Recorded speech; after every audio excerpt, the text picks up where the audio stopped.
natin. Guys, magte-test tayo ng Hyper. Itong Tron 60 AIS model Hyper. Mag-conduct tayo ng monthly test. So, dito sa instruction, hold switch to for 5 seconds. So, tap light flash off. So, ito lang i-test. I-hold lang natin ito to the right for 5 seconds. 1001, 1002, 1003, 1004, 1005. Okay, nag-ilaw na siya. So, testing na siya. And then after that, mag-blink siya dito.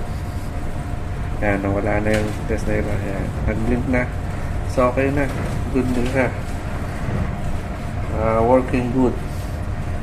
So, naman, tetest natin yung GNSS.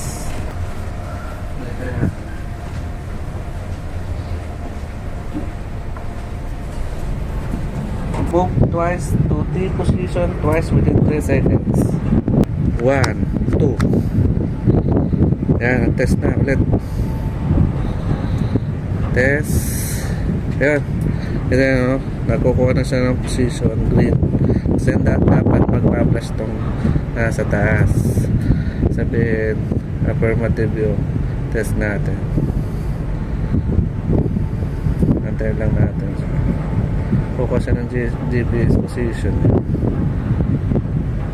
Dapat dito sa clear.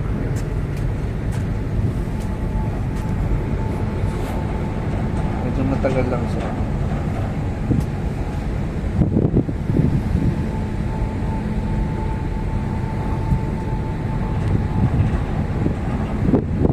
Light flash. Wala pa nag-ilaw.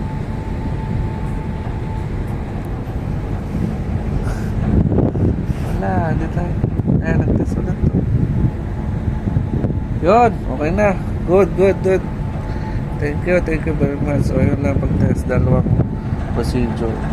Ay, isang normal test sa extended test GNSS. Thank you.